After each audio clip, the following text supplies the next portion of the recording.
First off, when teaching a squat or any type of front squat variation, we want to assess the athlete's ability to squat, flexibility, mobility, those type of things. For the front squat, assessing the thoracic mobility would be important just because it takes a lot of good posture to perform a front squat. From there, I don't have a rack here. Usually if there's a rack, you want to just curl up under it, step back, get your position. But for now, a good way to start doing the front squat variation is to teach the hands-free variation. This will just teach the athlete to really get the bar where it should be, placing the deltoids kind of up in the throat. Want to have the athlete really reach out, make sure the feet are shoulder width, slightly pointed out, not duck feet, not too internally rotated, just a little bit out. From there, we want to make sure the athlete has a tall chest, eyes are forward, and the knees are going to stay over the middle toe and the index toe. That'll avoid the valgus collapse. So from here, just have the athlete kind of have most of the weight on the heels. Sit back, go to 90 degrees, come back. Again, go down, pop up, come back.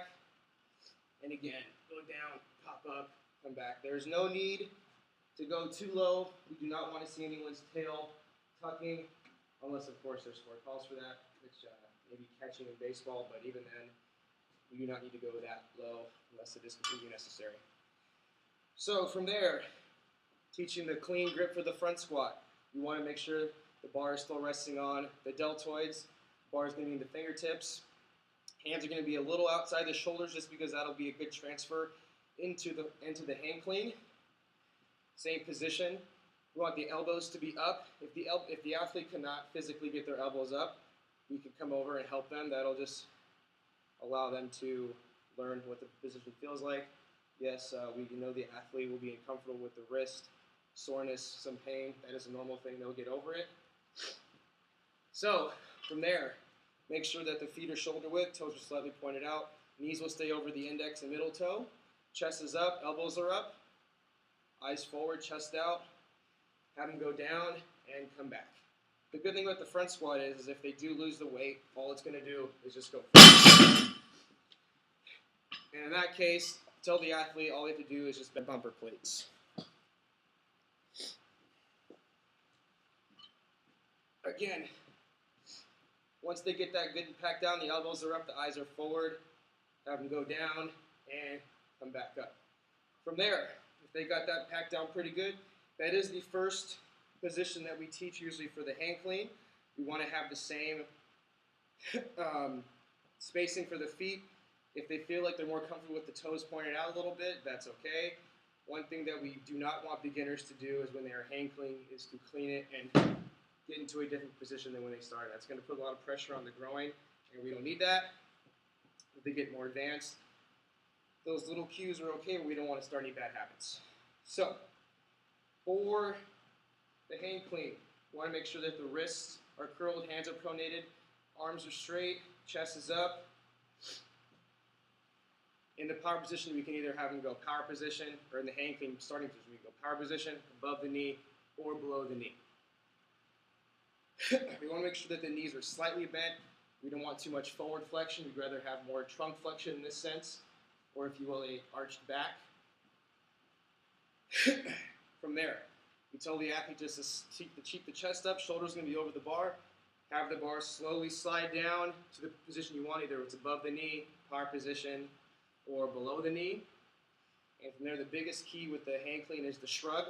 We do not want the athlete to shrug back, because that will have the trajectory of the bar going out. And we don't need that, because that's a lot of wasted energy. Or make sure the bar stays tight to the body. Use our energy wisely. Again, from here, wrists are curled, chest is up, back is arched, feet are shoulder width, toes out if they want to. Slide down, shrug, catch.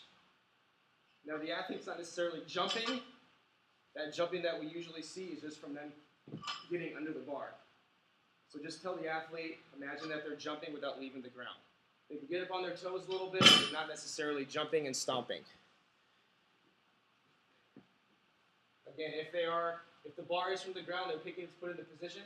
Make sure they have a good deadlift position with their butt back, weight in the heels, And from here, we can even have the athlete do a little clean pull to get themselves ready. Hands wider than shoulder width to get in that position. Wrists curled, hands pronated, chest is up. Shrug flexion, shoulders over the bar, chest over the bar. Shrug, catch. Go down, shrug, catch.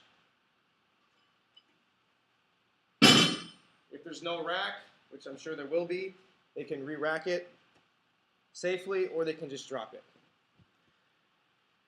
And for safety purposes, if the athlete fails to get the lift, all they need to do safely is just back away from the bar.